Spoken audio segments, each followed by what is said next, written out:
अस्सलाम वालेकुम। जी नाज़रीन, आज हम बहुत ही मालूमाती और अहम वीडियो लेकर आए हैं। अब्दुल्ला इब्ने मुबारक रहमतुल्लाह अलैह, जो कि इमाम अबू हनीफा रहमतुल्लाह अलैह के बहुत ही काबिल शागिर्द माने जाते हैं। इनका एक दफा अपने उस्ताद इमाम अबू हनीफा रहमतुल्लाह अलैह के साथ मुनाजरा भी हो चुका है। मुनाजरा किस बात पे हुआ, इसको जानने के लिए हम आपको इंजीनियर मोहम्मद अली मिर्जा साहब की वीडियो की तरफ लिए चलते हैं। सुननुल कुबरा अल बैहकी के अंदर इमाम बैहकी लेके आए हैं अब्दुल्ला इब्ने मुबारक और इमाम अबू हनीफा का मुनाजरा। ऐ लोगों मुनाजरा का बड़ा शौक है ना, ऐ मुनाजरा भी तेरे बयान करना। और ये मुनाजरा इमाम बुखारी रहमहुल्लाह ताला ने जुज रफुल यदैन में भी लिखा है। बकायदा आप उसके इंडेक्स में जाएं, हमारी वेबसाइट के ऊपर जुज रफुल यदैन रखी हुई है, उसका 70 नंबर पेज है, पीडीएफ डाउनलोड करें। इमाम बुखारी ने रफुल यदैन के हक में पूरी किताब लिखी है और उस किताब का तारुफ मैंने मसला 70B में करा के वर्ड बाय वर्ड इमाम बुखारी के कमेंट्स भी पढ़ के सुनाए थे। उसमें 70 नंबर पेज के ऊपर ये पूरे मुनाजरे की दास्तान है जो हदीस की किताबों में है। इनकी तो बातें निकलती हैं, अजीबो-गरीब किताबों के नाम होते हैं।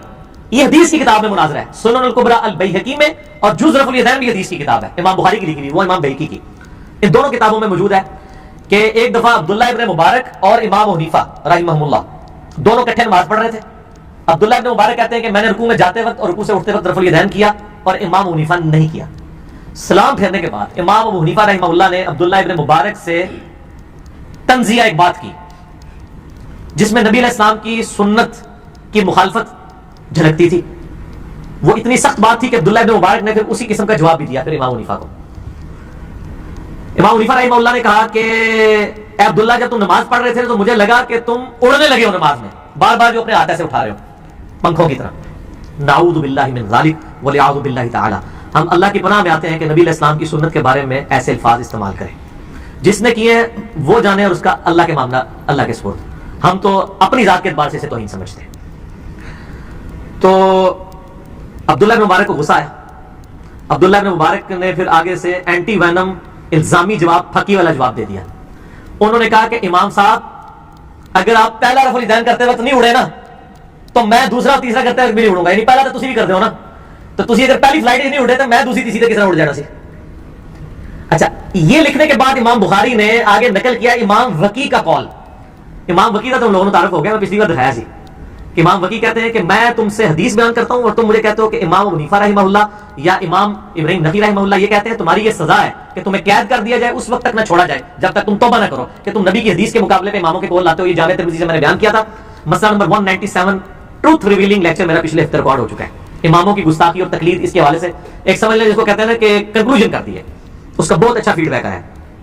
उसमें मैंने HD कैमरे में इमाम तिर्मिज़ी की जामे तिर्मिज़ी कमेंट्स बरेलियों के तर्जुमे से दिखाए थे। ये इमाम वकी ने इधर भी कमेंट्स किए हुए हैं और इमाम वकी ने कहा है कि अब्दुल्ला इब्ने मुबारक रहमहुल्लाह ने जो कुछ कहा, बल्कि ये कमेंट्स है ही बड़े फिट किस्म के हैं, मेरे पास PDF में है वो मौजूद, क्या नाम है, जुज रफुल यदैन। मैं वर्ड बाय वर्ड पढ़ देता हूं ताकि किसी को ये ना हो कि इसने कोई कोनी गाल बना देती है, क्योंकि वो कमेंट्स ही बड़े मजेदार हैं और उसके बगैर तो इस गुफ्तगू का मजा ही नहीं ना आना। जो इमाम अब्दुल्ला इब्ने मुबारक रहमहुल्लाह ताला के इस अमल के ऊपर कमेंट्स किए हैं इमाम वकी ने, ये आपको मिल जाएगी जुज़ रफुल यदैन हमारी वेबसाइट से ahlusunnah.com में बुक्स के ऊपर जाएंगे। हाँ जी, ये देखिए जी, मैंने निकाल लिए, मेरे पास पड़ा था PDF। क़ाला वकी रहमहुल्लाह ताला अला इब्न मुबारक। इमाम बुखारी कहते हैं इस वाक़े के ऊपर इमाम वकी ने कहा अल्लाह मुबारक इब्न मुबारक पर रहम करे, वो बड़े हाजिर जवाब थे। बस दूसरा शख्स हैरान रह गया और कोई जवाब ना दे सका। अब्दुल्ला इब्न मुबारक कहते हैं कि इतने हाजिर जवाब थे, इमाम वकी कहते हैं अब्दुल्ला इब्न मुबारक के, उन्होंने कैसा जवाब दिया। वाकई ये बहुत हाजिर जवाब है, इंजीनियर साहब वाला जवाब है जो मैं भी कहता हूं कि अल्लाह के बंदो, अगर ये घोड़ों के दुमों वाला अमल है तो आप ईद की नमाज में ज़ायद तकबीरें क्यों कहते हो, वितर की नमाज में क्यों कहते हो। तो इमाम वकी कहते हैं अल्लाह इब्न मुबारक पर रहम करे, वो बड़े हाजिर जवाब थे, बस ऐसा जवाब दिया कि दूसरा शख्स हैरान रह गया। इसके बाद बड़े सख्त कमेंट्स हैं, ये मेरे नहीं है, ये इमामों के, हम तो बुजुर्गों से पूछ के चलते हैं ना, कहते हैं बुजुर्गों के हैं, ये बुजुर्गों के कमेंट्स हैं।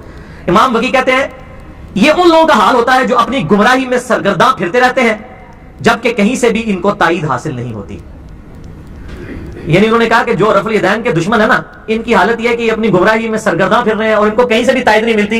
यानी ये समझ रहे थे कि अब्दुल्ला इब्ने मुबारक दबक जाएंगे, उन्होंने उल्टा आगे से जवाब दे दिया कि जनाब मैं, अगर तुसी पहले रफे दानिश नहीं उठे तो मैं दूसरे तीसरे में नहीं उठागा। ये इमाम वकी के कमेंट्स है और ये इस पे शेख ज़ुबैर साहब ने बाकायदा तहकीम भी की हुई है, तखरीज में उन्होंने लिखा है کہ عبداللہ مبارک کے رکوع سے پہلے اور ہاتھ تکبیر کے جھکنے اور رکوع سے اٹھتے وقت رفع دین اور نعمان ابن ثابت ابو حنیفہ کے ساتھ مناظرے والی روایت صحیح سند کے ساتھ درج ذیل کتابوں میں موجود ہے. لو جی یہ تو میرے علم میں بھی اضافہ ہو رہا ہے کہ کون کون سی کتاب ہے. انہوں نے کہا کہ جی السنہ عبداللہ بن احمد بن حنبل کی کتاب ہے السنہ امام بن حنبل کے بیٹے کی, اس میں بھی یہ مناظرہ موجود ہے. تاریخ بغداد ابن جوزی کی اس میں بھی موجود ہے. السنن الکبریٰ للبیہقی جلد 2 صفحہ 82 اس میں بھی موجود ہے.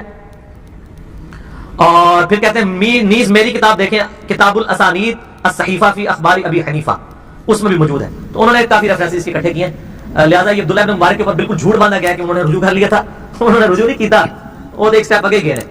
جی ناظرین, یہ تو آپ کو پتہ چل ہی گیا ہوگا کہ مناظرہ رفع دین کے موضوع پر ہوا, اور اس مناظرے میں کس کے دلائل زیادہ مضبوط تھے یہ بھی آپ کو پتہ چل گیا ہوگا. اور یہ بھی آپ کو بتاتے چلیں کہ اہل سنت کے چاروں ائمہ اکرام میں سے صرف امام ابو حنیفہ ہی نماز میں رفع دین کے حامی نہیں ہیں, جبکہ اس کے برعکس امام ابو حنیفہ رحمت اللہ علیہ کے اساتذہ اور دوسرے ائمہ اکرام جن میں امام مالک رحمت اللہ علیہ, امام شافعی رحمت اللہ علیہ اور امام احمد بن حنبل رحمت اللہ علیہ نماز میں رکوع میں جاتے وقت اور رکوع سے اٹھتے وقت رفع دین کے نہ صرف حامی ہیں بلکہ نماز میں رفع دین کو سنت بھی سمجھتے ہیں. اس کے علاوہ تمام محدثین کے نزدیک بھی نماز میں رفع دین کرنا سنت سمجھا جاتا ہے. آپ انجینئر محمد علی مرزا کی رائے سے قرآن و سنت کی روشنی میں اختلاف رکھ سکتے ہیں. ویڈیو پسند آئی ہو تو لائک, شیئر اور ہمارے چینل کو سبسکرائب ضرور کیجیے گا, اور کمنٹ باکس میں اپنی رائے کا اظہار ضرور کیجیے گا. اپنی دعا میں یاد رکھیے گا. اللہ حافظ.